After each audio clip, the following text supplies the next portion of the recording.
Bonjour et bienvenue sur la table ronde du management et du leadership, le podcast de RoboCoach Pro. Nous y parlerons de management, soft skills, ressources humaines, carrière, évolution du monde du travail, mobilisation des collaborateurs et bien sûr, leadership. RoboCoach Pro, ce sont des formations accompagnées, inter- et intra-entreprises, au service de votre évolution personnelle et professionnelle.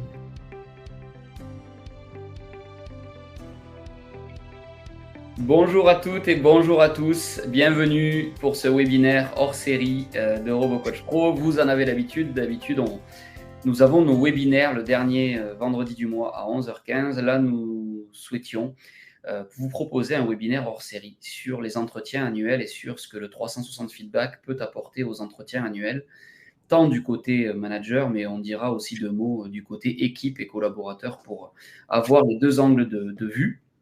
Je suis Damien Olenzoio, pour celles et ceux qui nous rejoindraient pour la première fois. Je suis formateur et membre de l'équipe RoboCoach Pro, spécialiste des compétences comportementales et de la formation des RH et du management. Bienvenue sur cet outil Webikeo. Je vais te donner la parole dans 2 secondes, Jean-Claude. Simplement pour vous dire que c'est moi qui vais interagir avec vous dans le chat et que dans ce chat, vous pouvez me poser toutes vos questions au fil de l'eau dans ce qu'on va aborder, mais aussi si vous en avez là tout de suite que vous voulez absolument poser, soit un cas vécu qui vous pose problème, soit une question à laquelle vous souhaitez absolument une réponse, allez-y. Nous les aborderons et si nous n'avons pas le temps parce qu'il y a trop de questions, nous les aborderons de toute façon sur notre page LinkedIn pour y apporter des réponses.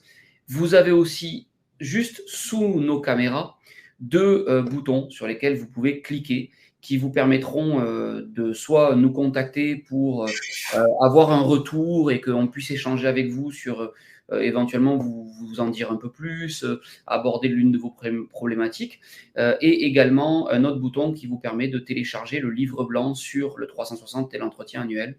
Je peux vous dire que Jean-Claude l'a préparé aux petits oignons, ce livre blanc, et que il est dense, il est très très intéressant avec beaucoup de contenu et qui va sûrement vous demander un petit peu de temps pour le lire parce que voilà, il y a beaucoup de choses dedans très intéressantes. Jean-Claude, est-ce que tu veux bien te présenter et nous présenter RoboCoach Pro? D'accord. Bonjour à tous, je m'appelle Jean-Claude Grubner. Je suis spécialiste des comportements déterminants en entreprise. Je suis coach et également formateur dans l'équipe, bien entendu. RoboCoach Pro est une méthode qui vise non pas à augmenter les savoirs. Souvent, on se rend compte qu'on savait ce qu'il fallait faire, mais on n'a pas eu l'idée de le faire ou on n'a pas l'habitude de le faire, on ne sait pas très bien comment le faire.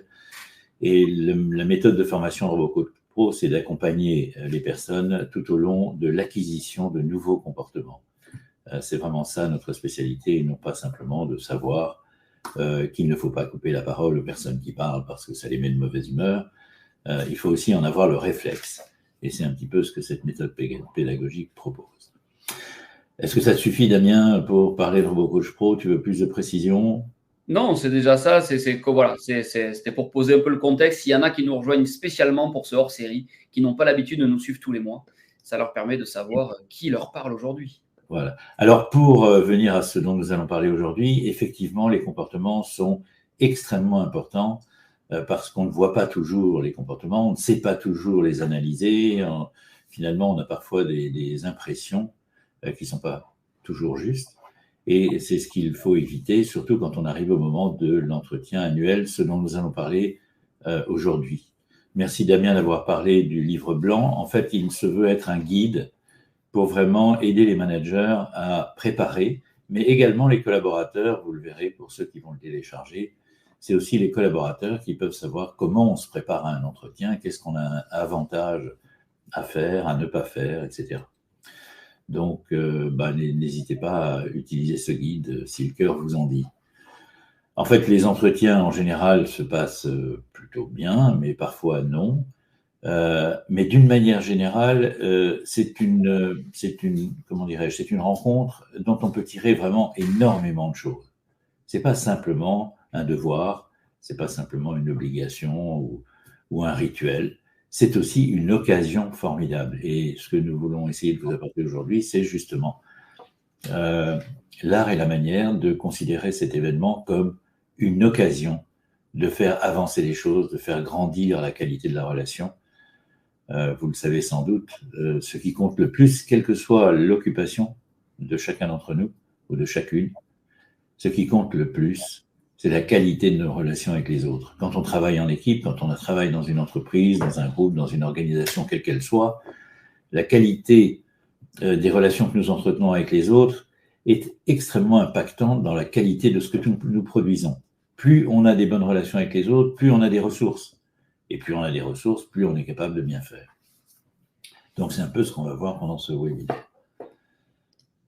Oui, ça me fait penser à la phrase qu'on a tous lue ou entendue, c'est on ne quitte pas un travail, on quitte une ambiance au travail ou on quitte un manager, mais on ne quitte pas un travail.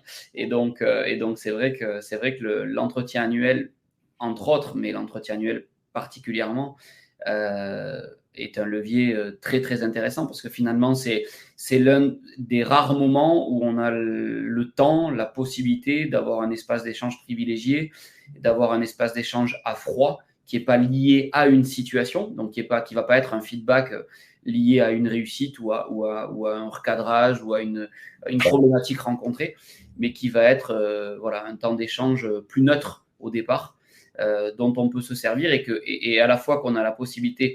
Enfin, moi, j'y vois tout de suite l'impact sur la qualité de vie des équipes, le fait de fédérer, de fidéliser les talents qu'on a dans les équipes, de leur permettre aussi de se sentir écoutés, de trouver ou de pouvoir co-construire, coopter la place qu'ils veulent prendre, les responsabilités qu'ils veulent prendre.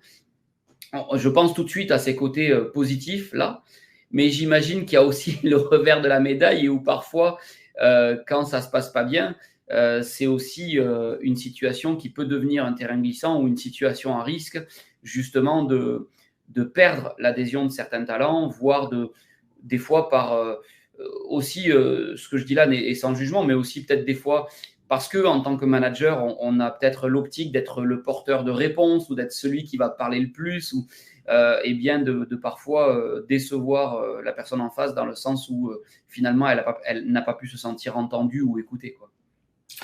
Tout à fait, Damien. Alors, si vous voulez bien, je vais vous parler un petit peu des raisons pour lesquelles un entretien pourrait mal se passer.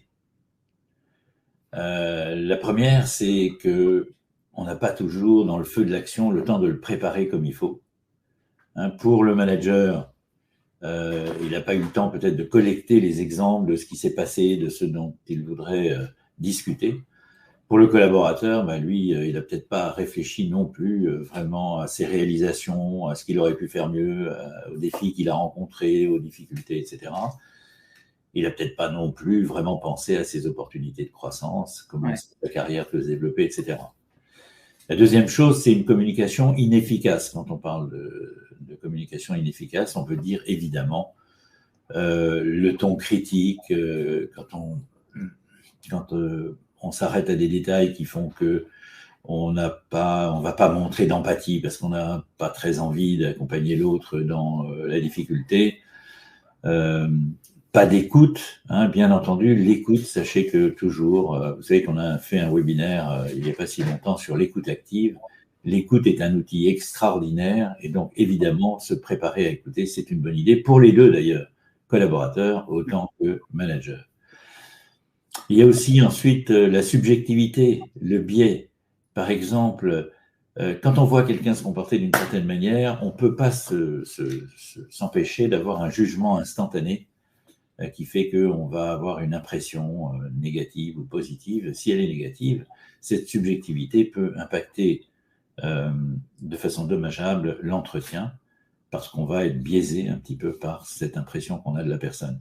Là aussi, c'est pourquoi il est important d'analyser les comportements et d'en tirer vraiment la véritable quintessence de façon à ne pas commettre ce genre d'erreur. Pour le collaborateur, c'est de se concentrer sur les aspects négatifs ou positifs sans accepter un feedback équilibré. Eh bien, ce genre d'attitude peut entraver son développement dans l'entreprise. Un manque d'objectifs clairs aussi. Les objectifs, ça se prépare, encore une fois. Des fois, ils sont clairs, mais trop simples. L'objectif du genre doubler son chiffre d'affaires n'est pas suffisant. Il faut y ajouter quelques éléments qui permettent d'enrichir un petit peu l'objectif. Également, c'est un moment un peu émotif parfois parce qu'on a des attentes d'un côté et de l'autre et qu'on va les exprimer d'une manière pas toujours très efficace. Les attentes telles qu'elles ne sont pas légitimes, il faut encore les transformer en demandes pour qu'elles deviennent légitimes et qu'on puisse en débattre tranquillement. Donc, évidemment, quand on a un objectif et qu'il n'est pas satisfait, on risque de réagir émotionnellement plutôt que tranquillement. Et les défis soulevés peuvent créer des tensions à partir de ce moment-là. D'accord ?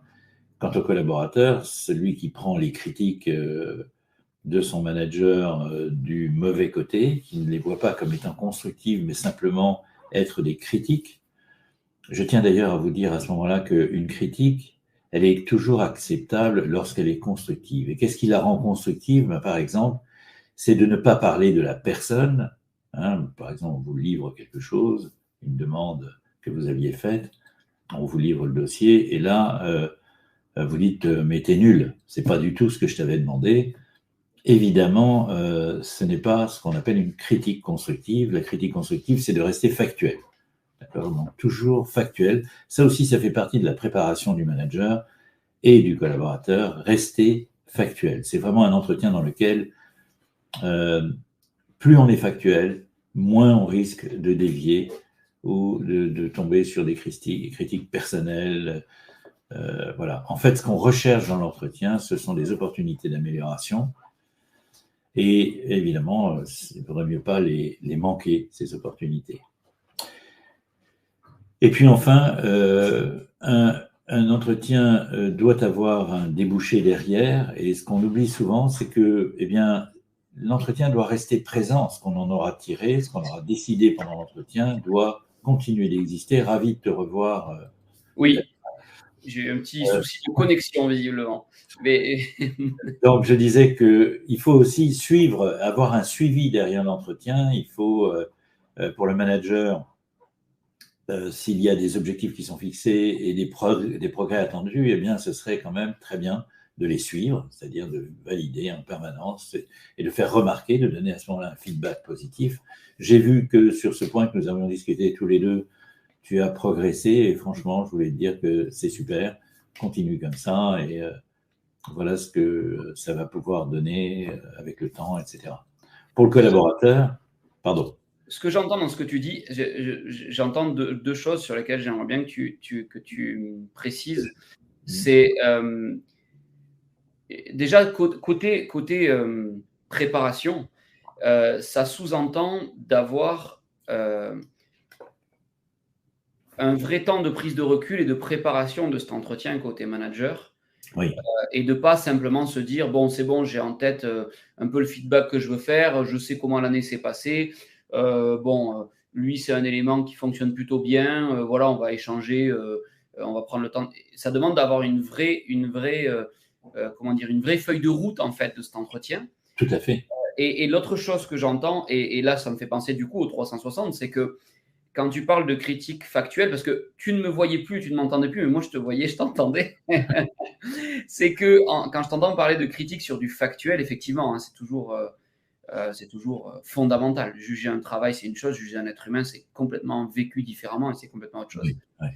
Et du coup, là, en ça, le 360 aide énormément parce que finalement, il nous permet d'aller porter un regard d'amélioration ou de satisfaction sur tout un tas d'éléments tangibles, factuels, observables, voilà, et non pas sur une sorte de grand sac dans lequel on mettrait tout ce qu'a fait la personne dans l'année, quoi. Oui, et notamment l'analyse des comportements, c'est un métier, j'ai envie de dire, et donc quand on se contente de dire, lui, il n'est pas très impliqué ou il ne fait pas beaucoup d'efforts pour être à l'heure, etc., toutes ces choses-là sont des irritants et plus on les additionne, plus on a une vue tronquée de la personne dont on parle. Alors, pour revenir à ce sur quoi tu voulais attirer mon attention, c'est on va parler de comment on prépare l'entretien, comment on se prépare à l'entretien. Et ça, c'est valable pour les deux participants, c'est-à-dire le manager et le collaborateur ou la collaboratrice, ou la manager d'ailleurs aussi. La première chose, c'est qu'il faut se mettre dans un état d'esprit, et j'ai envie de vous dire, parlons d'état interne. J'imagine que vous savez ce qu'on veut dire par état interne, c'est-à-dire comment je me sens avant l'entretien par rapport à cette personne que je vais recevoir, ou comment est-ce que je me sens par rapport aux choses que j'ai à lui dire, voilà. Et de quoi faut-il que je me préoccupe avant d'aborder l'entretien? La première chose, j'ai envie de vous dire, vous allez me dire que j'ai une marotte avec ça, mais c'est l'écoute active. Préparez-vous à écouter. Et si possible, non pas écouter pour répondre, mais écouter pour comprendre. D'accord ? Comprendre le contexte, comprendre les préoccupations de la personne, ses aspirations, c'est important. Donc, un petit peu d'écoute et d'empathie. Empathie, c'est-à-dire être capable de comprendre la vision de l'autre et de comprendre ses besoins. Ensuite, il faut se dire que je vais être assertif ou assertive pendant cette réunion. Qu'est-ce que ça veut dire ? Ça veut dire que je vais être capable de dire ce que j'ai à dire, mais sans agressivité, sans reproche, sans parler de la personne, sans faire des reproches ni au comportement, ni à la personne elle-même, bien entendu. Ensuite, il faut que je me montre dans une certaine ouverture et une certaine impartialité. En fait, c'est vraiment un entretien dans lequel on doit profiter pour se connaître mieux, se comprendre mieux, parce que quand on se connaît et qu'on se comprend, on travaille bien mieux ensemble. Et rappelez-vous que c'est quand même l'objectif. D'accord ? Ensuite, je me prépare à être aussi organisé dans mon entretien. J'arrive avec des données, des résultats, des exemples concrets. J'ai un plan pour la discussion. Je ne parle pas comme ça, ad lib, tiens, comment ça va aujourd'hui? Non, je suis préparé là-dessus. D'accord? Plus vous êtes préparé, plus l'entretien est facile. Être aussi positif et encourageant pour les deux. Des fois, les managers, ça leur fait aussi plaisir d'être encouragés. Et quand on leur dit, voilà, j'ai compris là où j'étais un petit peu défaillant et j'ai commencé à travailler dessus parce que je pense que ça va être bon pour l'équipe, etc. D'accord ? Soyez positifs des deux côtés, quelle que soit votre place. Et souvent, d'ailleurs, les managers sont aussi les collaborateurs de leur propre manager. Donc, vous voyez que c'est important de rester dans cette espèce d'état d'esprit valable pour les deux. Ensuite, c'est bien d'avoir toujours des ressources, des solutions, d'arriver non pas à se plaindre, mais plutôt à identifier les problèmes à résoudre, les difficultés, les défis à relever, et puis d'avoir peut-être des propositions à faire, d'accord ? Donc, mais toujours dans un esprit d'échange et d'écoute. C'est extrêmement important. Que vous soyez collaborateur ou manager, collaboratrice ou managereux, je ne sais pas si ça se dit, il faut bien sûr avoir préparé votre état d'esprit de façon approfondie pour éviter de vous laisser emporter, pour éviter de dévier. D'accord ? Voilà. Alors, ça me fait penser à… Il y a deux choses que ça me donne envie d'ajouter par rapport à ce que tu dis. Et puis après, je te remonte une question de Justin. C'est alors, garder en tête que souvent, dans cet esprit d'écouter pour comprendre, comment je vais dire ça ? Il y a deux outils qui vous seront fondamentaux et qui sont un peu vos deux outils à tout bien faire. C'est parler après, parler en second. Alors, ne posez pas une question trop sèche du style… il y a des questions où parfois, par gêne ou quoi, on va être maladroit dans la question. On va demander, bon, avant de démarrer cet entretien, je voudrais déjà savoir comment toi, tu te situes par rapport à cette année. Ça fait question piège à tous les coups. C'est glaçant, c'est voilà. Mais par exemple, partez d'une situation concrète. Du coup, tu sais, il y a un mois, quand il y a eu ce projet-là, ou voilà… Comment tu t'es senti dedans ? Comment est-ce que tu as eu l'air de… Partez sur du positif, partez sur une question concrète et en fait, faites confiance au fait que votre interlocuteur, de ce petit bout d'info, parce qu'il y a de la confiance, parce que vous instaurez une écoute, il va vous en dire plus et il va lui-même élargir à l'année parce qu'il sait pourquoi il est venu là. Il ne va pas vous parler de ce projet-là pendant 1 heure. Et puis, vous allez pouvoir, par des questions, réorienter. Et ça fait le lien avec le deuxième outil auquel je pensais, c'est votre autre outil à tout bien faire, c'est poser des questions, même si elles sont rhétoriques, même si par exemple, plutôt que de dire là-dessus je te rejoins pas, vous dites oui, je vois tout à fait ce que tu veux dire, oui. Après, je me demande si, voilà, vos questions vont beaucoup plus inviter l'autre à se livrer. Donc, gardez ça en tête, c'est vraiment des fluidificateurs d'échange pour permettre à l'autre de se sentir écouté. Et donc, la question que nous pose Justin, justement, sur la trame dont tu parles, c'est est-ce que cette trame doit être transmise en amont aux salariés? Alors, vous trouverez dans le livre blanc, j'adore cette question parce que, effectivement, c'est intéressant de se placer dans la situation de l'échange. Alors, et pourquoi pas transmettre. Le livre blanc vous propose la petite checklist à la fois pour le manager et pour le collaborateur. Vous pouvez, par exemple, en tant que collaborateur, en tant que manager, lui transmettre la partie collaborateur et lui dire voilà les choses que peut-être tu pourrais préparer avant de venir. On y parle d'état d'esprit, on y parle aussi des choses qu'il faut avoir en main et non pas bricoler sur place. Donc, j'espère que ça répond à la question. On peut aller évidemment beaucoup plus loin que ça, c'est vrai. On peut carrément en parler avant et avoir une petite réunion de 3 minutes pour dire voilà ce que j'attends de toi lors de l'entretien. C'est pas une mauvaise chose. C'est un peu comme une passerelle de communication. On sait qu'on va parler ensemble et on sait qu'on est préparé sur le même type d'entretien. Donc, en effet, ça peut être aussi une solution. J'espère que ça répond à la question de Julien. De Justin. Justin, pardon. Justin, si ça ne répond pas complètement à votre question, n'hésitez pas à préciser ou à poser une question complémentaire. Voilà, c'est toujours très intéressant. Ça me fait venir un élément, c'est garder toujours en tête que votre interlocuteur en face, ça vient dans l'esprit de ce que tu disais là, et donc être dans l'échange. Peut-être que des fois, ça va dépendre de votre entretien, ça dépend de qui vous avez en face, ça dépend peut-être aussi de la culture d'entreprise dans laquelle vous êtes.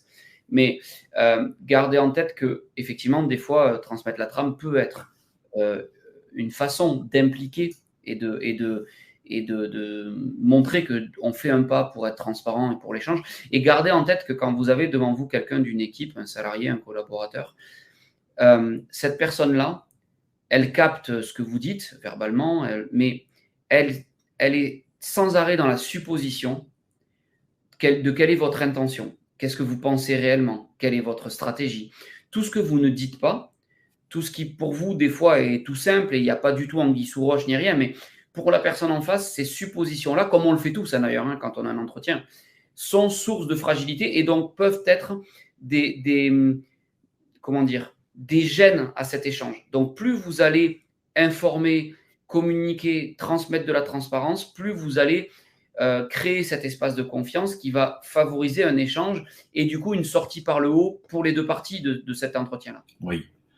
Je voudrais revenir un peu, si tu permets, sur l'intérêt du 360 dans cette chose-là. Normalement, un 360, c'est quelque chose qui coûte cher, qui coûte très cher. Nous avons conçu un 360 qui fonctionne depuis pas mal d'années maintenant et qui est utilisé par beaucoup d'entreprises de toute taille. Il se limite au comportement des gens, d'accord ? Le problème du manager, c'est qu'il a son impression personnelle. Il n'est pas toujours bien placé pour voir ce que fait effectivement son collaborateur ou sa collaboratrice et il va avoir un jugement. Et c'est ce jugement qu'il va avoir qui peut être le plus dommageable, c'est ce qui peut créer la plus grande catastrophe, c'est que s'il se trompe, s'il est injuste, sans le vouloir, simplement parce que son analyse est un peu sommaire et un petit peu, comment dirais-je, idéaliste, dans quelque sorte, c'est un petit peu sur nos propres visions des choses. Le matin, il devrait d'abord me dire bonjour avant d'aller voir les autres, et s'il ne fait pas ça, du coup, il se comporte pas bien.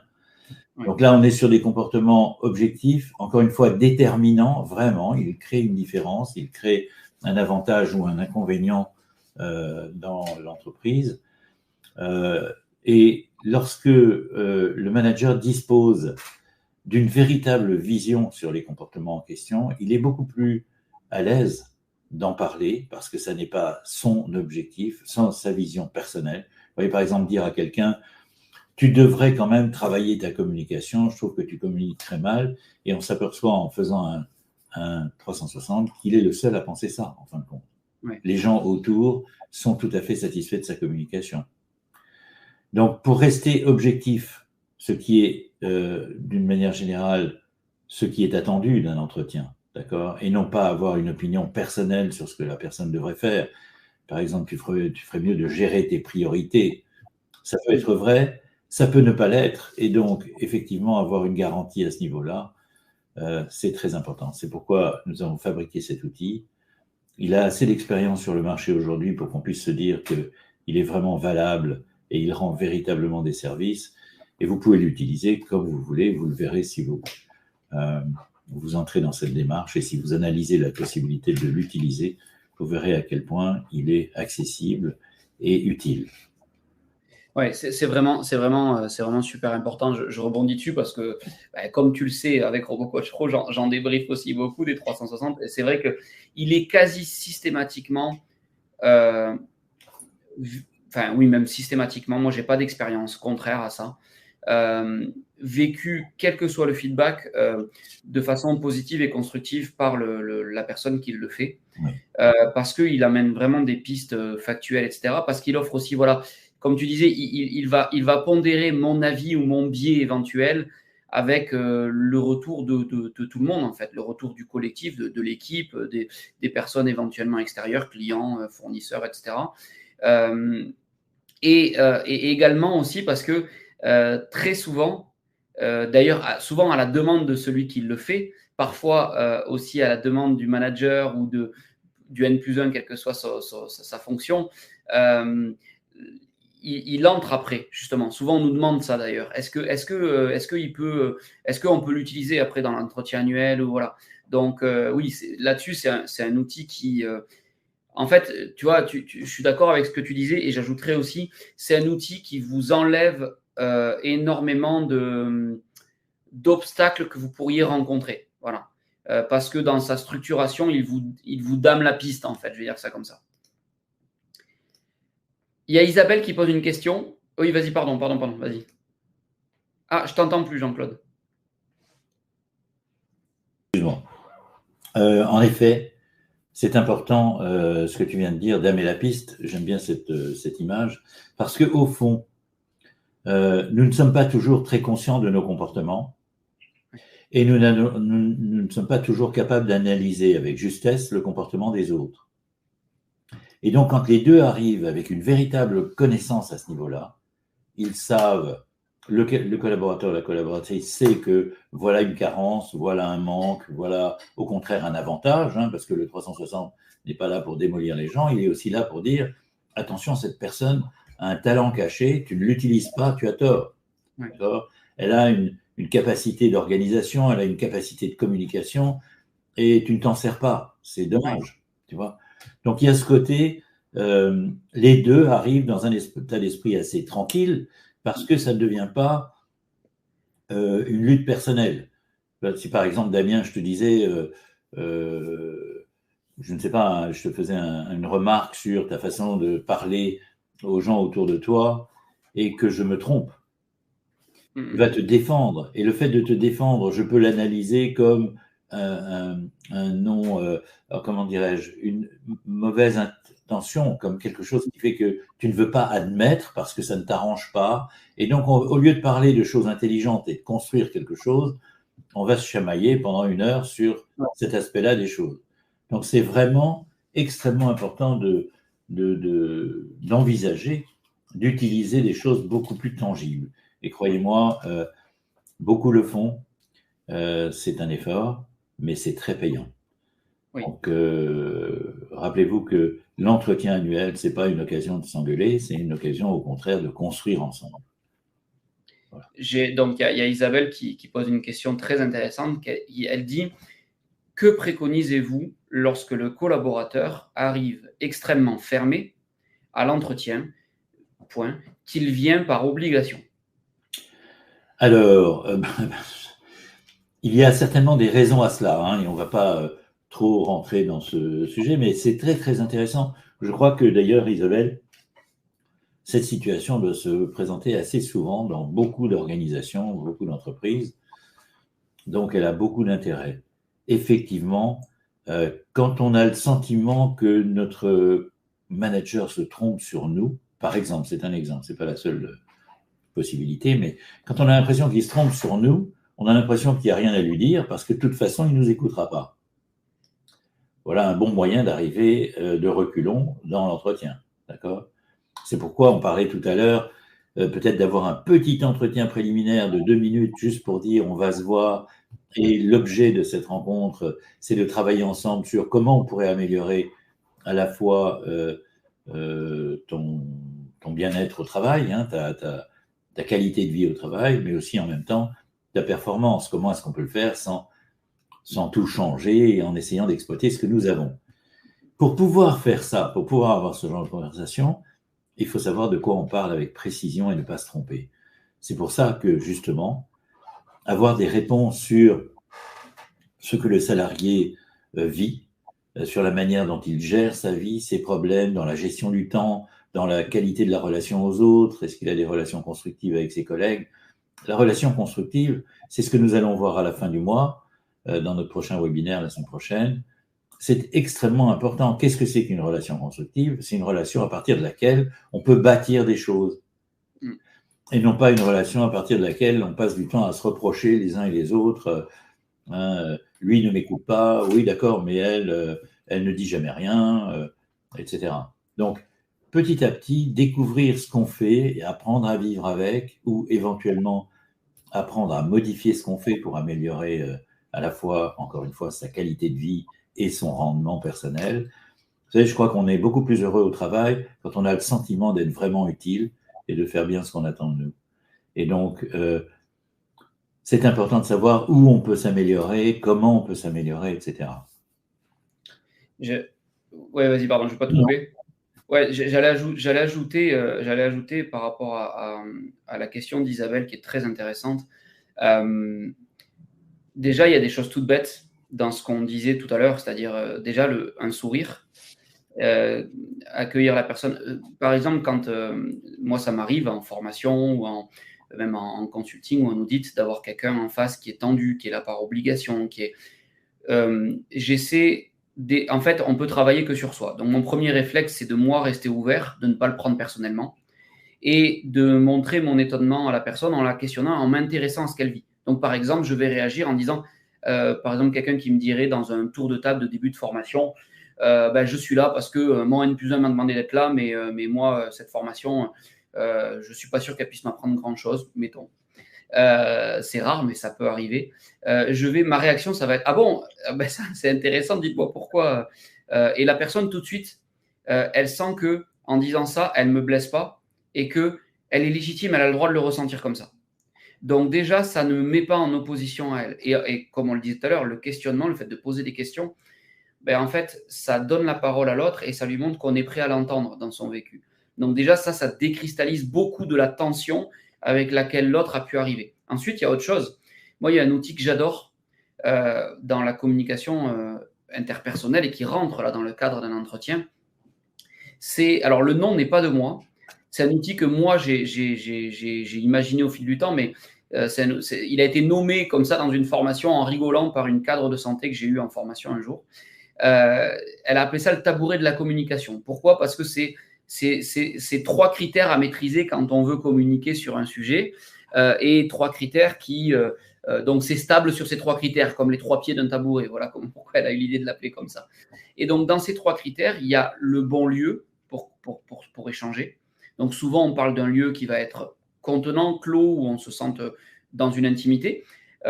Et donc, déjà là, par exemple, si c'est quelqu'un qui arrive sur la défensive, peut-être qu'on va choisir un lieu un peu plus informel, plus en confiance, pas chacun d'un côté d'un bureau. Alors que si c'est quelqu'un avec qui je veux que ce soit carré, cadrant, etc., je vais choisir un autre lieu. Il y a le bon moment. Donc peut-être que si la personne c'est ponctuel et que là elle a vécu une grosse tension, elle a vécu quelque chose, ça vaut le coup de voir si on reporte, si on délaye, ou ne serait-ce que de lui poser la question pour lui montrer que je porte attention au fait que est-ce que pour elle c'est le bon moment pour qu'on échange là-dessus. Et puis, il y a le bon groupe de personnes. Et donc là, ça va demander parfois, alors là, dans le cas d'un entretien annuel, c'est peut-être un critère qui est d'office cadré, mais parfois, ça va me demander qu'il y ait un médiateur. Parfois, ça va me demander que ce ne soit pas moi l'interlocuteur parce que j'ai trop de parti pris avec cette personne-là, etc., etc. Mais en mettant tout ça en place, dans la plupart des cas, on arrive quand même à permettre à l'autre, pas forcément de réinstaller une fluidité dans l'échange en fonction du passif, mais à minima, de lui montrer qu'on a le souci de lui permettre de s'exprimer. Et ça fait beaucoup, beaucoup, beaucoup dans un échange. Excellent. On parlait d'une passerelle de communication. Eh bien, il y a aussi, quand on arrive de l'autre côté de la passerelle, un tabouret. Et donc, pour se reposer d'avoir franchi la passerelle, mais aussi pour stabiliser la communication. J'aime beaucoup cet apport que tu nous fais parce que, effectivement, il faut asseoir la communication sur quelque chose de solide pour les deux. Et donc, tout ce qui vient et qui est subjectif, vous voyez, par exemple, les gens aiment bien, les salariés ou peu importe qui, ils se sentent plus impliqués et valorisés lorsqu'ils voient que les feedbacks, que l'image qu'on lui reproche ou que l'on le complimente d'avoir, sont basés sur sur différentes sources. D'accord ? Si le manager pense quelque chose de son collaborateur, ou inversement, le collaborateur ou la collaboratrice pense quelque chose du management, de l'attitude du manager, eh bien, c'est son opinion. Oui. Et une opinion ne suffit pas, mais lorsque, par exemple, on a consulté 5, 10, 15, 25 personnes autour de soi pour savoir si effectivement notre communication est défaillante, et le retour va venir d'une façon beaucoup plus objective, parce qu'il ne s'agit pas du point de vue d'une personne. Oui. D'accord ? Et donc, à partir de là, si moi, je m'aperçois que tout le monde autour de moi pense que ma communication est défaillante, je vais commencer à me préoccuper de cette question vraiment et chercher à savoir comment je peux améliorer ça, parce que je n'ai pas envie de mal communiquer. Sachez que, quoi que vous fassiez, encore une fois, ce que vous avez réussi est toujours le résultat d'une bonne communication, dans 90% des cas. Et ce que vous n'avez pas réussi, c'est la même chose. C'est dans 90% des cas parce que vous avez mal communiqué. Et mal ne veut pas dire, la notion de bien et mal dans le coaching, ça n'existe pas, d'accord ? Il y a utile et pas utile. Il y a des fois où on n'a pas communiqué de façon utile, ça aurait mérité un petit peu plus de préparation, un peu plus d'objectivité aussi. C'est pourquoi d'ailleurs, quand on a plusieurs sources pour alimenter l'image de quelqu'un, eh bien, on a beaucoup plus de chances de trouver quelque chose d'objectif et qui est vraiment proche de ce que l'on peut accepter. Parce que lorsque le manager dit quelque chose à son collaborateur et que le collaborateur n'est pas d'accord, on est dans un blocage. Mais lorsqu'il lui dit, écoute, ce n'est pas ce que je pense, tu vois, tu as fait toi-même ton 360 et tu as vu toi-même que les retours ont tendance à penser ça. Donc peut-être qu'il y a effectivement quelque chose d'objectif là-dedans qu'on pourrait essayer de travailler ensemble. Dis-moi comment je pourrais t'aider. Donc vraiment, il s'agit d'être objectif et non pas personnel. Tu disais tout à l'heure, tu parlais de ne pas prendre les choses personnellement. C'est évidemment très très important parce que dès l'instant où on les prend personnellement, on a le sentiment qu'il faut se défendre. Ce qui est une erreur. On a le droit de ne pas être compétent en tout, on a le droit d'être timide. On sait que les gens timides ne communiquent pas de la même manière que les gens extravertis. Donc, on a le droit d'être qui on est, d'accord ? Et ce que nous ressentons, tu parlais tout à l'heure de ressenti, c'est toujours légitime. Il n'y a pas à discuter de ce que vous ressentez, ni vous-même, d'ailleurs, avec vous-même, vous ne pouvez discuter de ce que vous ressentez. C'est ça que vous ressentez et c'est légitime. En revanche, derrière, qu'est-ce qu'on fait pour changer ce ressenti, pour faire évoluer ce ressenti ? Ça peut être d'ailleurs simplement de l'accepter, de dire bon, c'est comme ça, ou alors d'essayer de travailler dessus pour le faire évoluer. Et quand on a un 360 qu'on a vu avec son manager, tout le monde a le même résultat. Il n'y a plus de mauvaise langue, il n'y a plus de parti pris, il n'y a plus de favoritisme, toutes ces choses-là qui ennuient tout le monde, hein, ça nous ennuyait déjà à l'école, quand la maîtresse avait un chouchou, par exemple.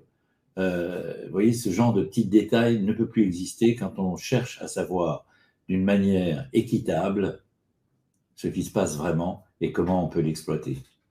Donc, voilà. Il y a une dernière question. On l'aborde en 1 minute et après on passe au récap et aux infos qu'on veut vous donner en cette fin de webinaire. Il y a une dernière question de Hervé. Alors, tu me dis, hein, si tu penses que ça amène une réponse très longue, on en fait carrément un article qu'on met sur LinkedIn et que Hervé, vous pourrez retrouver. Hervé demande comment gérer les demandes d'augmentation, qui doit aborder le sujet et comment. Alors, c'est la question clé de l'entretien d'évaluation parce que, bien entendu, si vous faites un feedback positif, vous savez bien que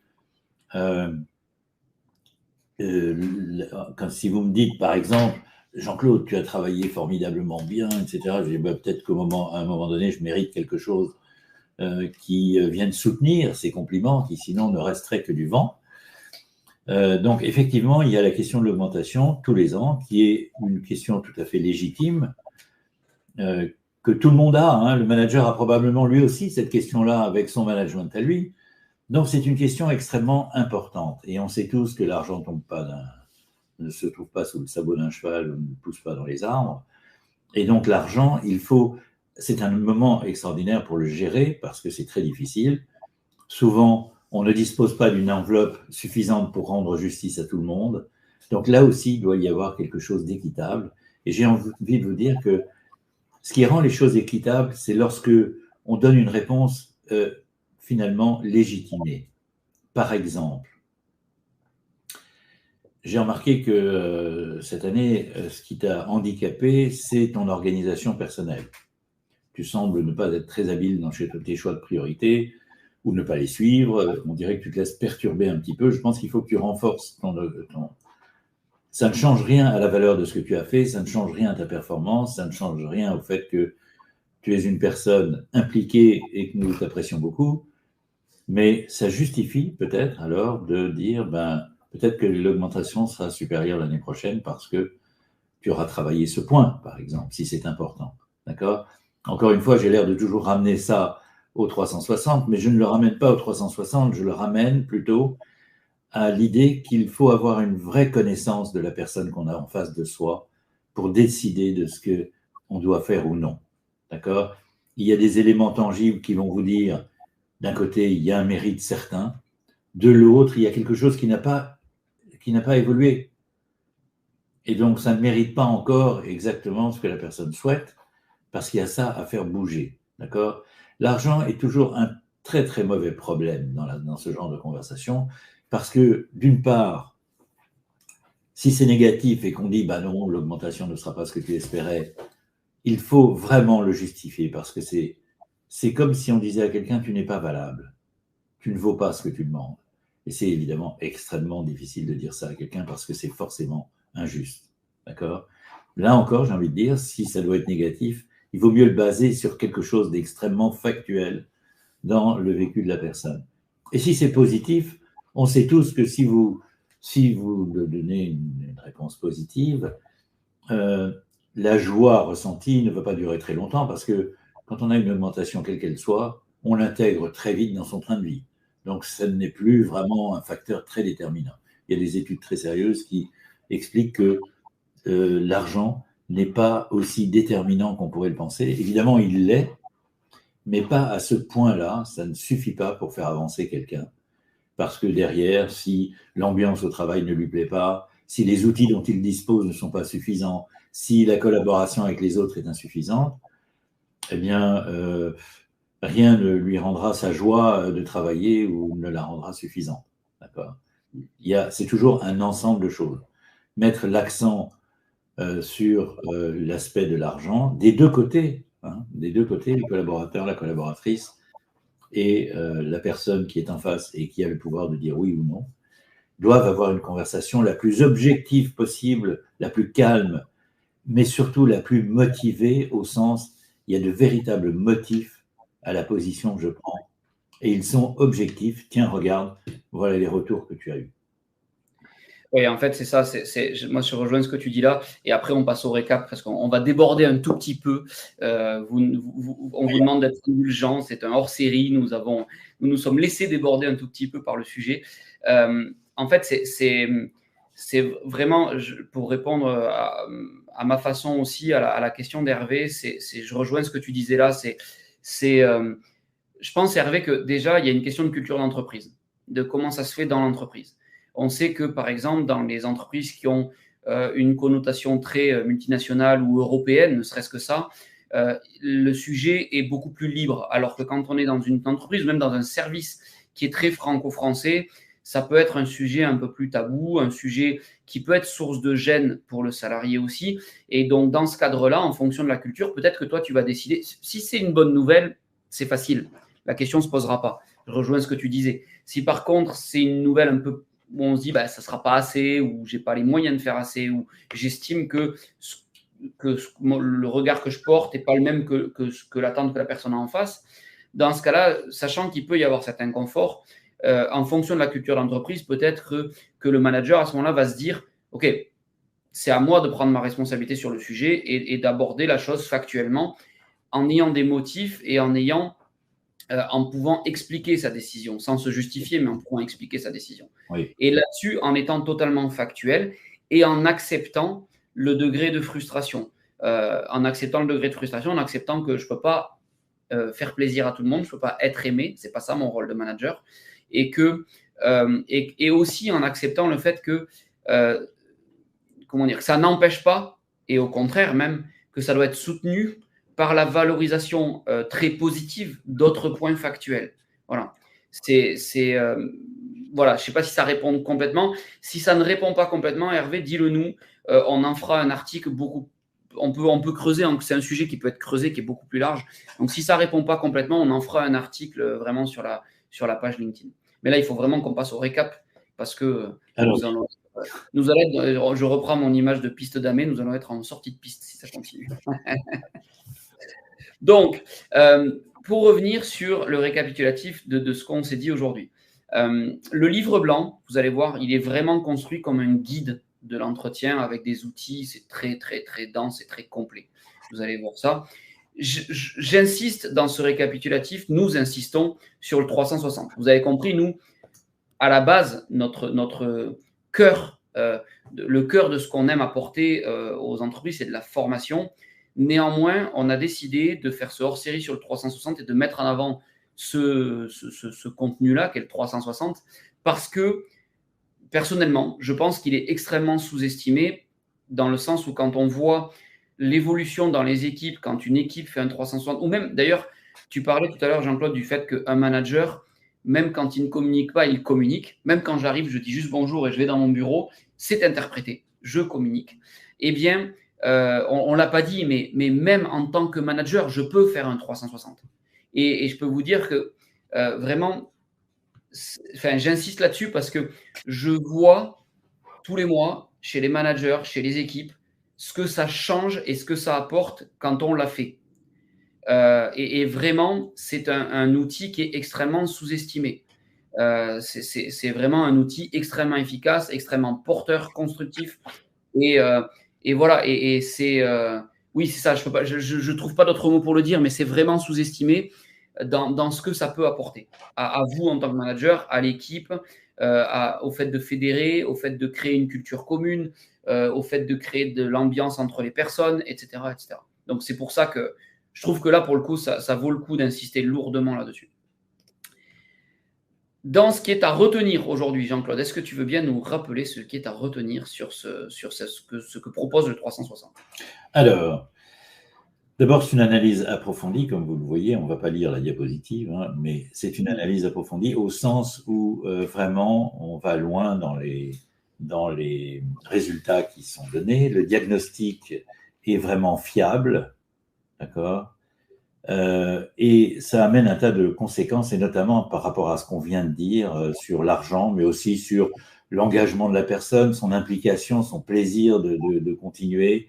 On a tous besoin d'avoir de la reconnaissance, d'accord ? À un moment donné, peut-être qu'on n'a pas travaillé, l'année n'a pas été favorable, on n'a pas travaillé comme on aurait voulu, etc. Mais il y a un tas de facteurs à cela, d'accord ? Mais il y a peut-être aussi quand même des choses positives, il y a des choses qui ont progressé. Et si on ne les voit pas, c'est décourageant.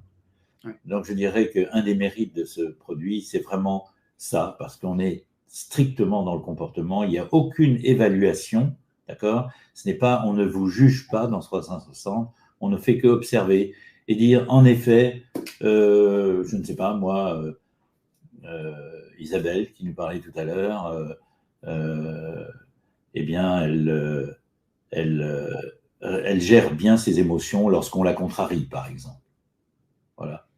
Elle ne réagit pas violemment, elle est capable, elle est capable d'entendre quelque chose de négatif et de le gérer. C'est une grande valeur, ce que je viens de dire. C'est d'une grande valeur, non pas le fait que je viens de le dire, mais ce dont je parle, à savoir gérer ses émotions, savoir ne pas laisser aller nos réactions qui vont mettre une ambiance désagréable dans l'équipe. C'est une énorme force. Et à côté de ça, l'année n'a peut-être pas été extraordinaire en termes de résultats parce que, eh bien, il y a au moins ça qui est reconnu, d'accord ? Donc, c'est vraiment important d'être simplement dans un constat, dans une observation objective, parce qu'elle est faite par plusieurs personnes, autant qu'on veut d'ailleurs. Et ce 360 peut d'ailleurs permettre des équipes dans lesquelles on parle français et anglais. S'il y a des bilingues, si ce sont des gens à l'étranger, vous pouvez interroger les gens en français ou en anglais, peu importe. Tout le monde peut répondre. Et du coup, il y a un aspect de reconnaissance dans ce 360. Il y a un aspect d'objectivité. À partir du moment où plusieurs personnes disent que Isabelle ne s'énerve pas quand on la contrarie, eh bien, ça veut dire que c'est vrai. D'accord ? Et j'ajoute une chose, évidemment, c'est complètement confidentiel. C'est-à-dire que vous ne savez pas ce que chaque personne a répondu individuellement. Donc, ces personnes-là peuvent évaluer ces 63 comportements de façon complètement objective, pour pas que ce soit biaisé. Chaque personne ne sait pas ce qu'ont répondu les autres. Exactement. Aussi. Ni comment c'est analysé derrière ou comment ça vous est transmis derrière. Ouais. Je passe juste à la suite pour pas qu'on déborde trop. Donc, ce 360 feedback, qui offre cette analyse vraiment très, très, très complète. Chez RoboCoach Pro, on le propose à 240 € TTC pour le test et à 552 € TTC si vous souhaitez en plus un accompagnement avec un débrief par un coach. Voilà. Ce document-là qu'on vous présente maintenant, vous l'avez, vous allez pouvoir le télécharger. Vous avez tous les liens, là, si vous cliquez sur « Je veux une démo, en savoir plus », c'est ça. Évidemment, ça ne vous engage en rien. C'est si ça vous intéresse, si vous voulez en savoir plus, si vous voulez savoir comment ça fonctionne, si vous voulez un échange avec nous pour creuser un peu le sujet, voir si ce serait pertinent dans votre situation, dans votre cas. Ça vous permettra d'avoir plus d'informations là-dessus. Ici, le petit ordinateur, vous avez un lien vers la vidéo YouTube sur notre chaîne YouTube qui parle de ce 360, qui vous le présente, qui vous en montre le fonctionnement précisément. Vous avez ici notre chaîne Webikeo, notre chaîne YouTube sur laquelle vous retrouvez des vidéos sur la méthode RoboCoach Pro et notre page LinkedIn sur laquelle toutes les semaines nous publions des tips, des trucs et astuces, les réponses à vos questions aussi. Et puis des outils sur un peu toutes les formations que nous proposons. Et en dessous, si vous souhaitez nous contacter. Merci. Est-ce que tu as fait quelque chose, Jean-Claude, ou est-ce que c'est bon pour toi et nous merci à tous. Merci à vous tous qui êtes encore avec nous, ça nous fait vraiment plaisir et nous espérons vous avoir été utile comme d'habitude. C'est notre vocation. Oui, tout à fait. Merci beaucoup, merci Jean-Claude pour à nouveau la pertinence de tout ce que tu as pu apporter et puis de nos échanges. Le compliment.